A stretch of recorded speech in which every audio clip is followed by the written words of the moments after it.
So we got more people rolling in on the Zoom. What's going on, everyone? Thank you so much for your patience. Again, apologies on this. We'll go a little bit later because Let's go. we started a little late. And then if you're joining us on LinkedIn, what's going on, everyone? This could be maybe your first time tuning into AI Unleash. And this is Kevin and I's first time kind of back at it together since, man, like a month, maybe. Yeah, been about a month because we did one, and then you ran solo, I ran solo. One. Now we're back. And now we're back. We're back at it. So make sure, as usual, everyone, drop in where you're joining from and your role. Those are the big things for us because in every single one of these, I promise you, both Kevin and I, we look at the chat. Drop your questions too. If you're on LinkedIn, Becca from our team will be monitoring questions. She'll port them over. She'll also send you the link if you want to kind of join us on Zoom in the future. That way it's in your calendar. It's every other week. You know what's going on. We got Jen Chambers. There we go. Hey, Jen, how are you? Oh. Jen over at Splash That. Another potential client. Jen, let me know where we're at with that one. Right. We've got some AEs, SEs, CCOs, account executives. Great. So excited for today's conversation. We're going to jump into it since we're running a little bit behind here. I'm going to pull up my notes that my fearless team puts together for every single one of these sessions. That really just helps me to keep my life sane. And thank you, Becca, by the way, for doing this. She's frantically texting, Right. what's Jake, where are you? So Katie, before we jump in here, I'm going to pull up the kind of details. What's latest and greatest for you, man, when it comes to AI? Also, I don't know if you all saw, they launched Teams. So that was a big one. So what's the latest and greatest with you? So latest things that you've seen and what you've been working on. So definitely the store. So that's been very, very interesting of just having overall access to what's being built out there has been very, very eye-opening to see how people are approaching it, what's working in one place, and how can I make a similar version in my world, your world. So that's been very interesting just to prompt, I guess, more ideas. That's been cool. I actually just did a full breakdown. I built a full deck for a huddle, basically using prompts of all right, I had a theme, right? So I'm leading the huddle this week at my company, and I was I need a theme. So I came up with a theme for the revenue symphony, and then used it. All right, so could you draw analogies on how the sales org is the horns and the enablement org is the drums, and how partnerships is woodwinds? And it mapped this beautiful connecting all the dots, and I brought it to my different org leaders to say here's the themes. They're this is amazing. Now we've got something to work with, right? Because I don't know if any of y'all are ever out there, you got to lead in all hands or something. You stare at a blank set of slides and you go, the hell am I supposed to do with this? Whereas just to get the ideas going, I was able to map it all out in under 30 minutes. And now we have a really cool all hands deck ready. The themes there, the analogies are there. So that was a fun one as well. Oh, man. Yeah, I love it. Yeah, I've been working on, themes. So we will do probably a session, or we will hit on this maybe in the next session. What does teams mean? It's not kind of as cool as maybe we had originally thought. Brian on our team's been digging in a little bit. But I'll have more to report to you all with teams. The good part is what it does allow you to do is create kind of if I'm an individual, most of your team members are just using their own personal account. So the cool part is, at least at a minimum, a sales team might be able to have okay, cool, I've got my work life GPTs and ChatGPT, and then I've got my other life. Nobody can see your manager can't see your searches or anything like that. We're still kind of trying to figure out how the custom GPTs work within the team account. It looks like they have access to them. So anyway, I'll report more on that. I don't want to make stuff up. So I'll report more on the teams, but go check it out. So store, teams, obviously Katie and I are working some stuff. Maybe, I don't know, maybe it'll make it to a store one of these days. The other thing I've been working on is a custom GPT for role playing, which has been really fun to try to figure out how to actually program it to either run a cold call role play or a discovery role play.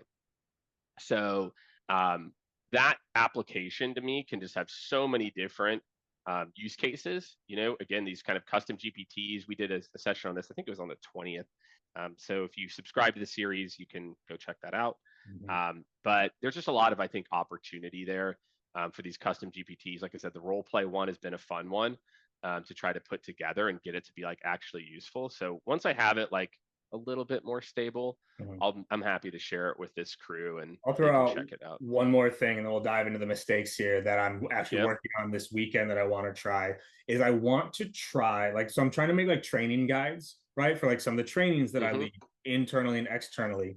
And I want to try actually uploading one that I built and a video transcript of me explaining why I did what I did in it and see if I can use that to set the foundation so it knows Mm. how to do the other ones because it's to like really, to give it an example of here's what good looks like, but then also the context. So it's literally like Right. me recording myself breaking down why I put what I did where, Mm. why I called this out, why this made it onto the training guide, what like so it's like here's what it looks like, here's how I built it. I want to Right. see if I give it that context. If now I say, okay, now go create training guides from these modules, from these trainings, if it just spits it out in that format, in that setup, in that process. But I do think giving it an example of what good looks like and why that's what good looks like, I'm hoping might make it even faster to try to build some of these things out. So we'll see. Ooh, I I'm playing like with that that. this weekend. Yeah, I like that because that's kind of like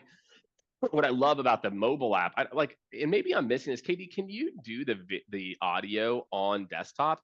Like, I know I can do it on the mobile app. It's got the thing Mhm. right there. Yeah. I had a couple of my reps doing that last week, or sorry, two All weeks ago. right. Yeah, All right. you can do Well, audio. we'll have to show people. That would be another one. Again, just showing people how to do the voice back and forth because I've been messing with it on my phone. I haven't really figured out how to make it work. So maybe you can, Yeah, Katie, you can teach me. I don't have all the answers by there any we go. stretch We'll of the dive in. imagination. We'll dive in. All right, so I'm going to jump right in. So the title for today is avoid 3 common mistakes around generative AI, ChatGPT, etc. And so mistake number one, okay, and we'll drop some links in here for you all too, is utilizing AI for research and analysis, right? Underutilizing. Yeah, Under. exactly. Yeah. Underutilizing, not just utilizing. Underutilizing, and then, but what I will say, the overutilization would be around copying and pasting, right? Which Mm-hmm. is, it's funny. I was talking to a guy, his brother's in college, and he just got flunked a paper because he copied and pasted a ChatGPT written paper. Oh yeah. And you're just so you know, like we're not there yet, but pretty much your boss is going to be able to know too, and you're like fully Mm-hmm. ChatGPT mailing it in. But Yeah. let's talk about underutilizing AI for Mm-hmm. research and analysis. Let's talk a little bit maybe about like what are some of the more underutilized use cases around research and analysis. If you want to Mm-hmm. start with a couple, I'll chime in with some of my Yeah. favorites too. Yeah. So some of the people just don't go deep enough with what they're asking for, right? So they'll do Oh, things like, totally. what are Yeah. the top trends in whatever, in fintech? What are the top trends in, finance? And so it's just not detailed enough. Whereas if I'm researching, I'm going, all right, I have a call coming up with Jake Dunlap. He sells consulting services, playbook creation, and go to market strategies to SaaS companies. What I would like to know are what are the key industry trends for the companies he sells to in SaaS, but also the key trends and issues going on in the consulting space, including major changes, new players, and old players. I would also like to understand the demographics of who he sells to. What are the most common titles? How do they start? Like, where do they go? How do they hang Yep. out? What are the like? It's really everything you want to know and going far deeper into the research. Too often it's just too high level of like, give me some information on scaled, Yeah.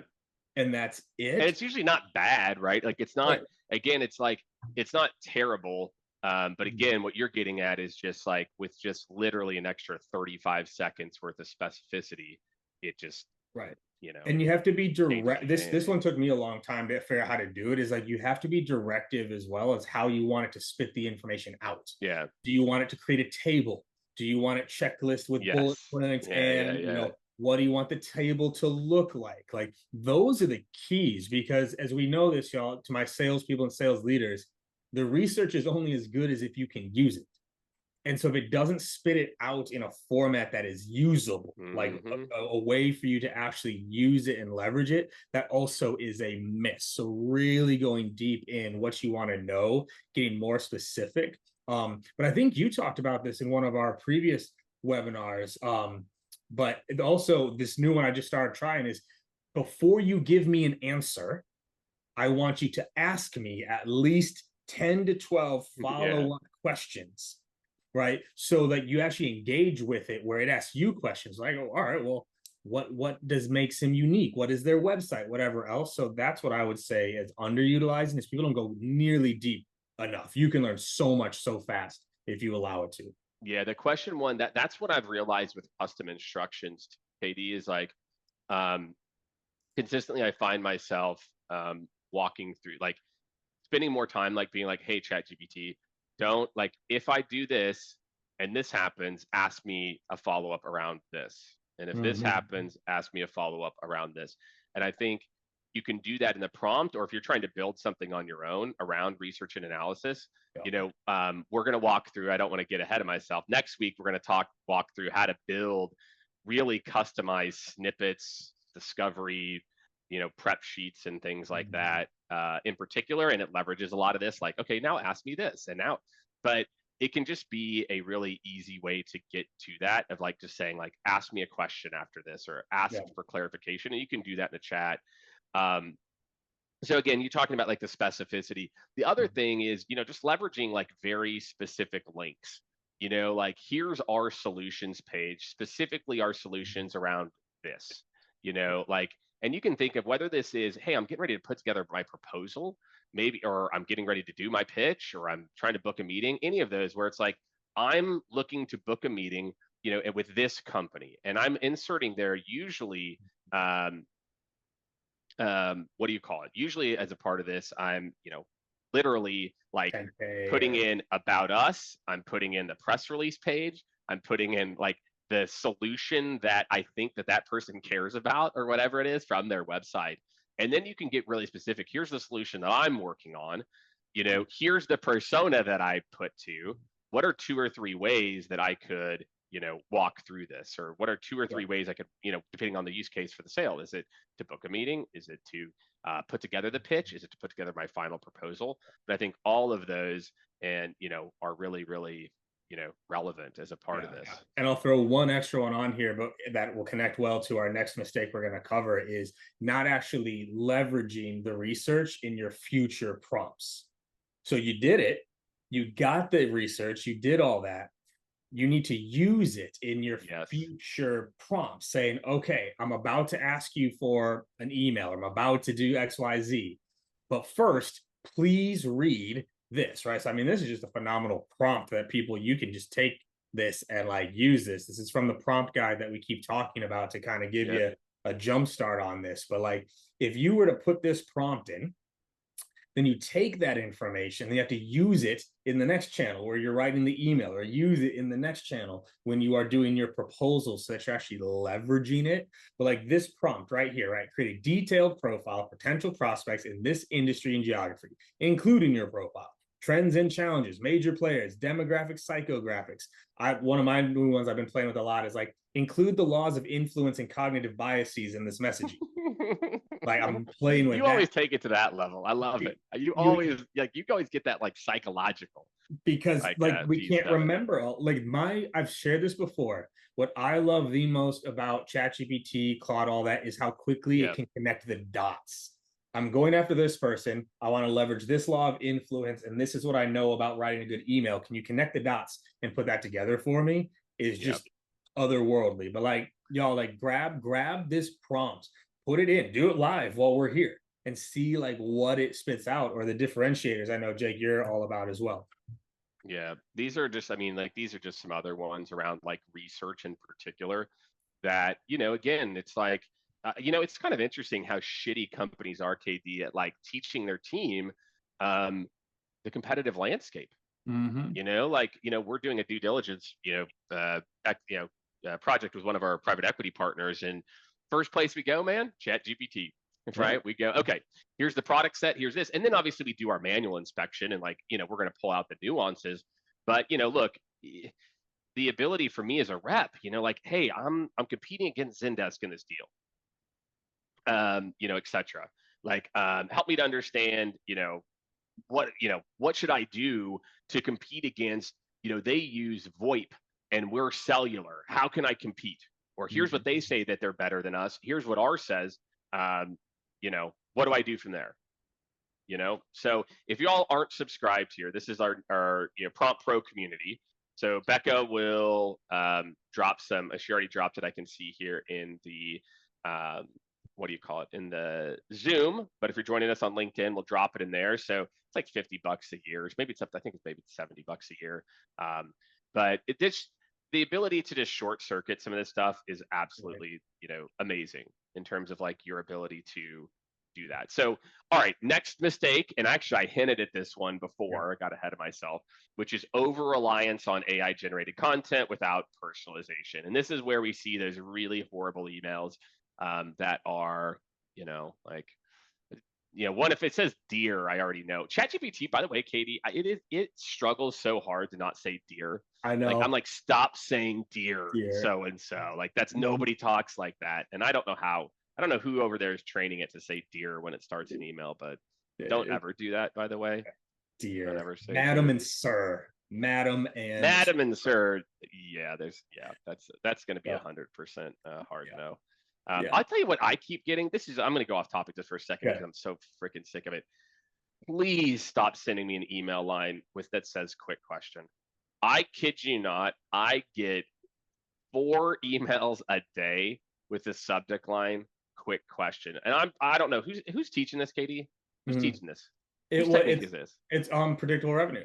It's literally that far back. Predictable revenue, guys, was written 20 years ago based on a process. Stop using like techniques from a book that was based on things that point me the right direction. Quick question, point me the right direction. Where the foundational ones, and then I love you, Aaron. I love you, Aaron. But my God, please stop sending emails that say quick question. Okay, sorry, I had to vent for a second there, because it's over reliance. Okay, let's talk about my persona. So what I love, Katie, is you do a good job of making it, in my mind, very black and white, which is you've got relevancy, which is persona based.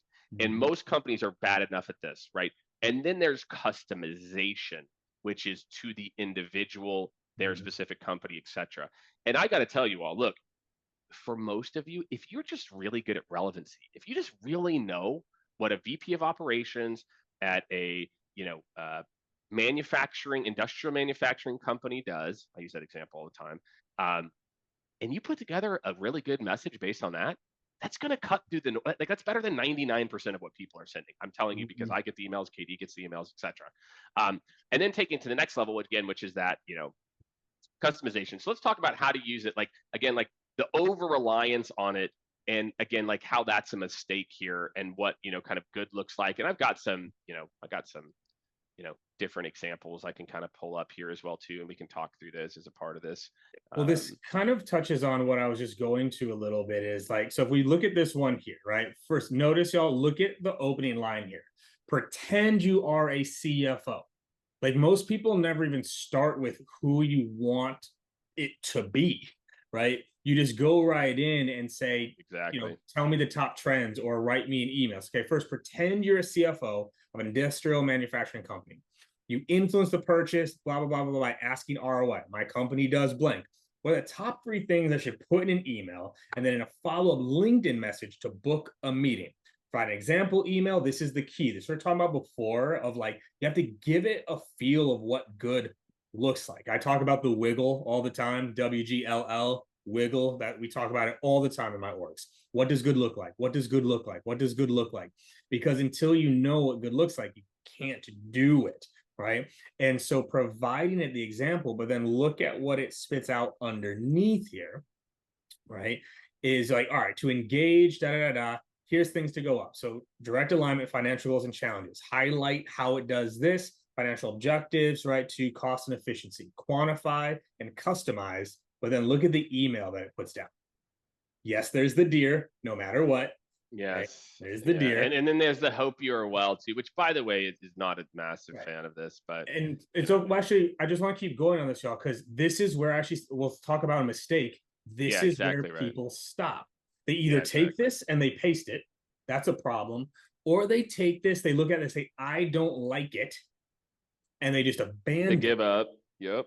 Versus now you have something here to say, all right, I like this, but now we need to shorten it to under 200 words. I want it to sound very friendly and informal. So remove things like dear or fluff around messaging. You have to guide it to where you want it to be. And Jake, when I did mine live, we did some live prompting in the last one. Like we guided it along. And one of the things I called out for people is you also need to tell it what you liked about it. Yeah, So that's great. I really liked the 1, 2, 3 that was succinct and Mm-hmm. powerful. Tell it what you like, but then give it the feedback to keep vetting it out. The only reason it sent this out is we didn't give it a good email as an example to follow. Yeah, So actually, quick and we bonus kind of tip. Sorry, kind of Jake, real quit. quick. I just don't want to lose this real quick. Yeah. My people on LinkedIn, you know what I tend to do when I see people posting their 100 score lavender emails? What do you think I do with that? I Add grab it to them. the thing. Add I it to grab the. them, right? Yeah. I'm gonna grab those. You're gonna share a hundo. I'm gonna grab it so I can start to feed what it looks like, what it needs to be. In my email one, I shared this before. I've uploaded like email best practices and email stats and figures and all those things, so it has something to work with. Yep, exactly. And the other thing that I'd like to do a lot with a lot of these is again talk about like not making it customized. And sometimes, look, here's what I know cuts through the noise: jargon. And another kind of technique we'll use here is like after this, before like what I think if I was going to kind of redo this and make it much more specific, what I do is I spend most of my time playing with the what do you call it? The like what it views as value to that persona. So then by the time it gets to the email, it's even better. So one of my favorite ones is whenever you ask, you say, "Great, make this a little bit more specific to industrial manufacturing use cases and add industry jargon in there that's relevant to a CFO in industrial manufacturing." And That's what I just meant. Yeah, that's what I that meant by little nugget using. will then just make this like Right. This so is what much I better. mean is people don't use what we just did on the previous one. So they do the research for the persona, they do the research for the account, and then they don't feed it into the emails. Right. So like that's that pre-context. If you go all the way back up for me real quick, Jake, Yeah. where if we were doing this like for real, and we say pretend you're a CFO of an industrial manufacturing company, and here's some information, latest Yeah. trends, Yep. insights, Exactly. competitors, da da da. Here's Because the already size of the company. Does the sector, yeah, within industrial manufacturing, is it large goods? Is it, then you can use it, and this gets so much better in throughout all of this. But also too, I'm gonna have everyone do this real quick in the chat if you can. What could we add? Actually, pull that back up, Jake, so they can see it. yeah, probably. I want to for the people who are paying attention right now. What could we add to that prompt to make it even better? So we go back up to the top. This is Yep. what we're prompting with, right? You pretend you're CFO. My company solves with the top 3 things and write me an email. What else could we add to that prompt? We're gonna see if people are paying attention. People are like, oh shit, I'm not coming to these Let's see anymore. what they can do. Yeah, and There we I go. can There we just go. I Leo's like, we could throw some links in there, right? there's some So links. that That's could right. make it better. We So I could could say I could do like industrial manufacturing uh trends maybe. I could right. find me a little doc on that. Let me see if I can find something real quick and we There can we go. oh, here we go. Here's please don't be a Yeah. link. I know you're going to be a stupid link, aren't you? That's going to make There me we go. download. But what There I we could go. do, just to hypothetically it, so here's what I would do.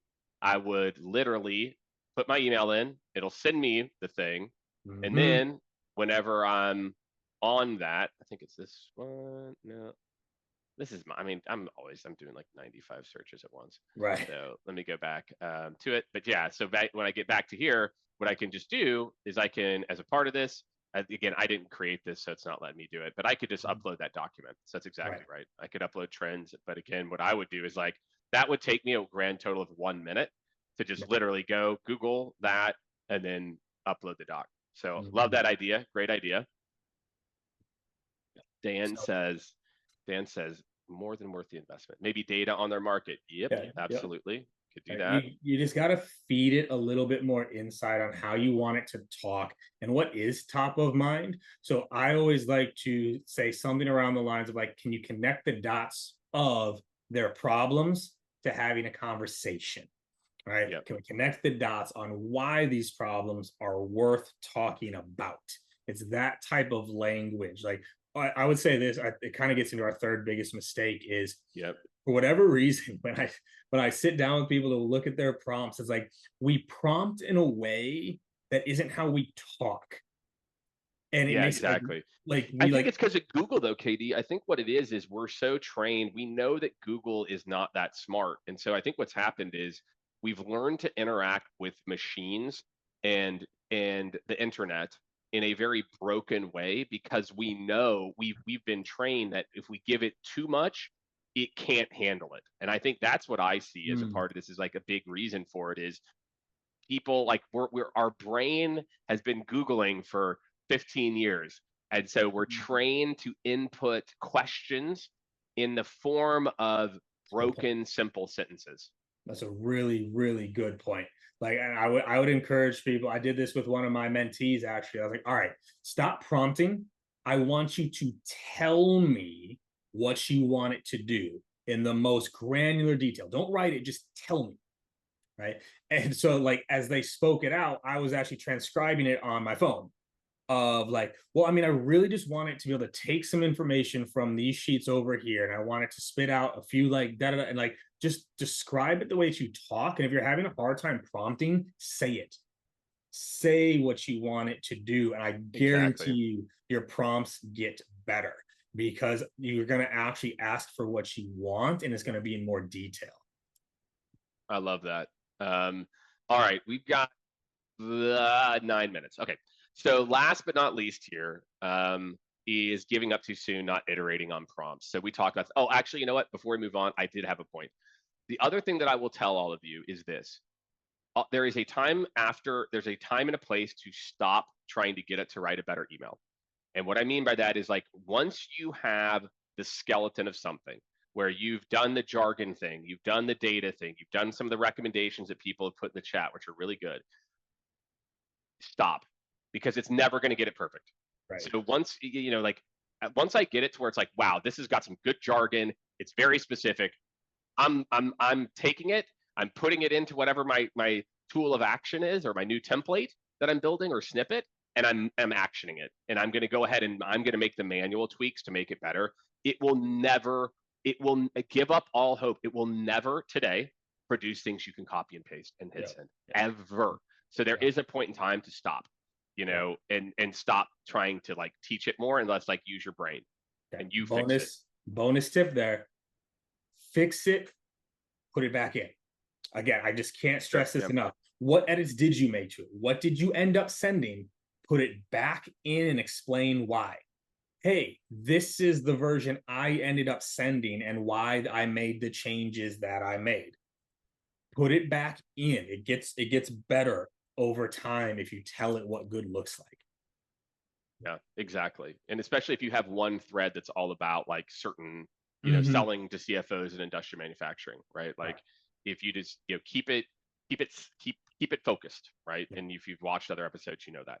So last mistake, giving up too soon, not iterating on prompts. Let's talk about it. All right. So first response isn't great. Like, this thing sucks. The amount of VPs of sales, and I gotta say, it's scary. I gotta be honest, it's scary that I talk to and you talk to that you say, look, man, ChatGPT, and they're like, yeah, I tried it. Yeah, it didn't give me what I wanted. Or Mm-hmm. like it wasn't that great. So talk a little bit about that, Katie. Like again, we've talked about how to make it better out of the gate, but a lot of you just if you're just now tuning in for the first time and you're like, I haven't been using ChatGPT much, you're gonna write shitty prompts. Like there's really nothing that you can do about it. Obviously, subscribe to the Prompt Pro community and it will like help you to copy and paste. But this is a skill set too. So, what are the typical pitfalls, I should say, that you think that, and we've kind of hinted at a few of Mm-hmm. them that, people could just kind of keep in the back of their mind when they are writing, some of their first prompts, or even they're trying to get it more advanced. Well, Um, I'll throw out the pitfall I actually see this behind this is not enough leaders, and I'll say people are actually educating themselves on this. This is a brand new tool.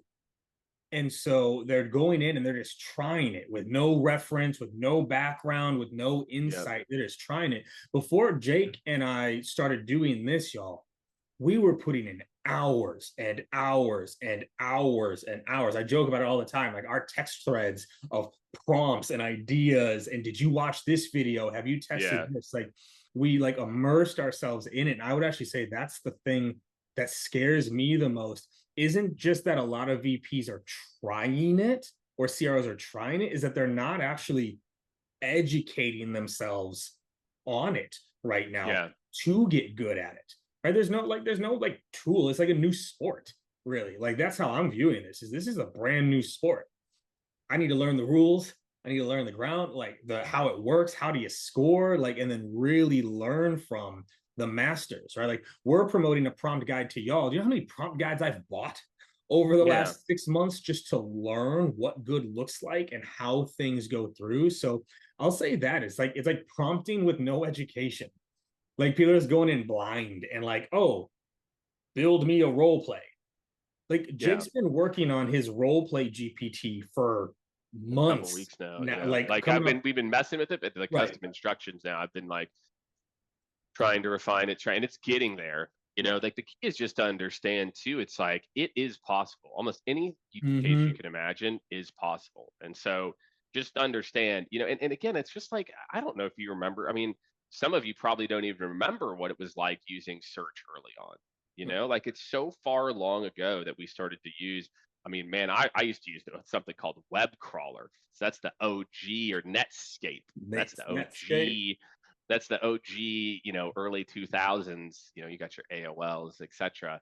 But long story short, it's look, this like you nailed it, man. It's a new skill, Mm-hmm. and you sucked at doing searches early on. You sucked at a lot of technologies early on, at using sale, whatever it is. Um, Mastering this is important, and I think what we're getting at here is like, look, the number one things I think the example that KD gave around just talk to it, Mm-hmm. just brain dump. Think about, again, I think about, when I was a frontline sales leader and I'm sitting with reps, and I'm like, great, how do they make money? How do they, like, the questions I would ask would be how do they make money? Who do we have? Who do we need to get next? What do we feel like are the key things that we're going to focus on when we put together this plan or this account strategy or whatever it was?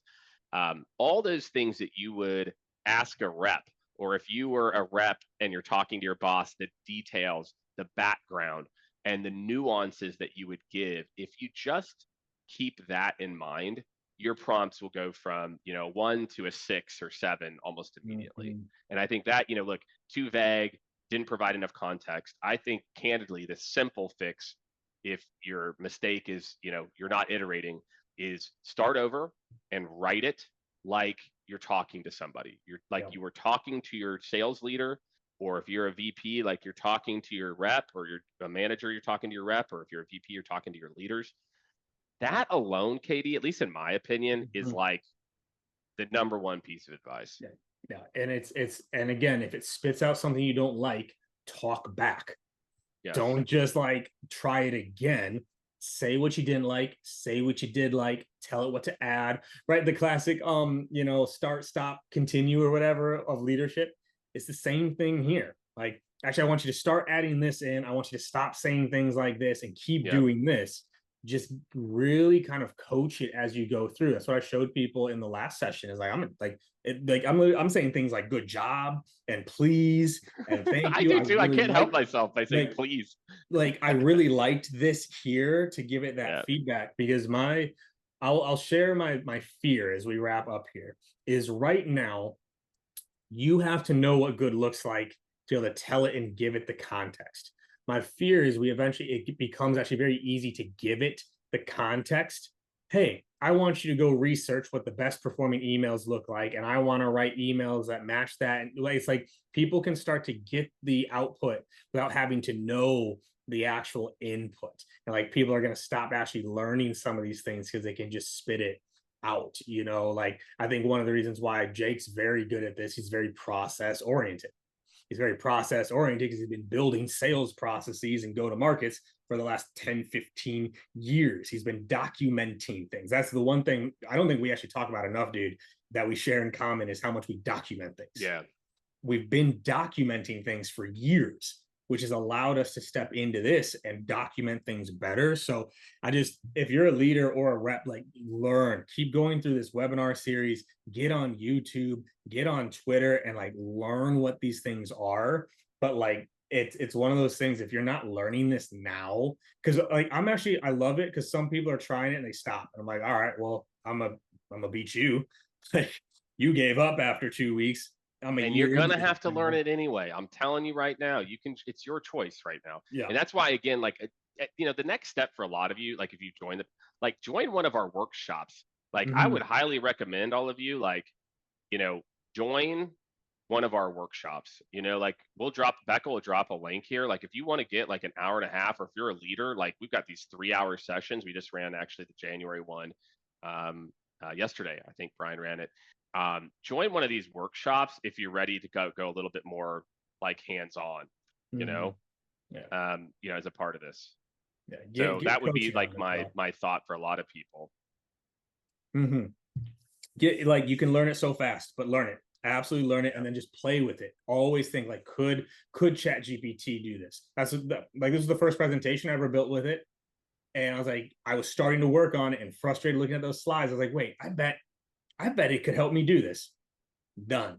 Right. So looking at the world through that lens, I think is very, very powerful. So I'm so hype on this stuff. And I hope people take the time to learn it and get coaching and support on it, because it's going to change a lot of what we do. And every 2 months there's something new.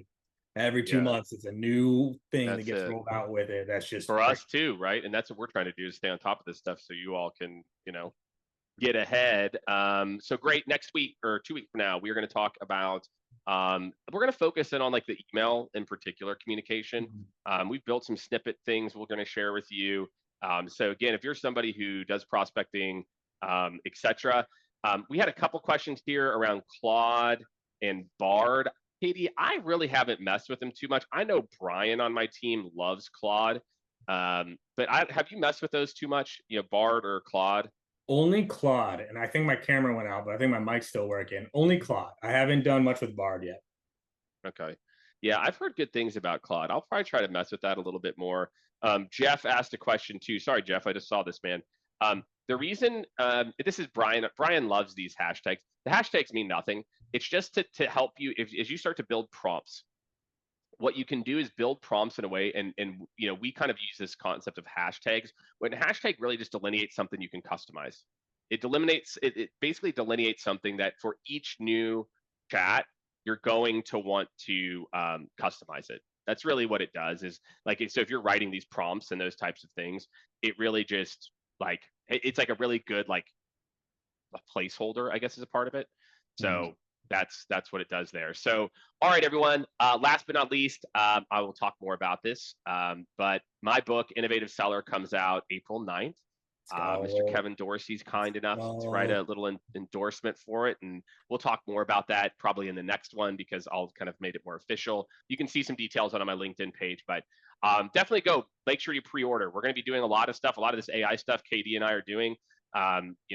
You'll have access to it, and we're doing some other kind of cool community things around it. But definitely get the book. Like, it's going to really help you to, we talk about commitment to AI and technology as one of the 4 principles, and there's obviously a lot more to it. So we'll drop a link. Go check out the book, pre-buy it. I will thank you as well too. So just a quick shout out, KD. We're gonna be shouting that out for a while now. So oh, dude, I kid you not. I just checked my email. Kid you not. Very first, Jake. Quick question. And we'll leave it at that. We'll leave it at that. We'll leave it at that. All right, everyone. Have a great rest of your week. I will see you Monday on live. Katie and I'll be back together in a couple weeks. Katie, we on for golf tomorrow? We golfing tomorrow? I think so. Yes. All right. Let me know if you can sneak out. If not, we'll make it happen. All right. Thanks, everyone. We'll see you next week. Appreciate your support.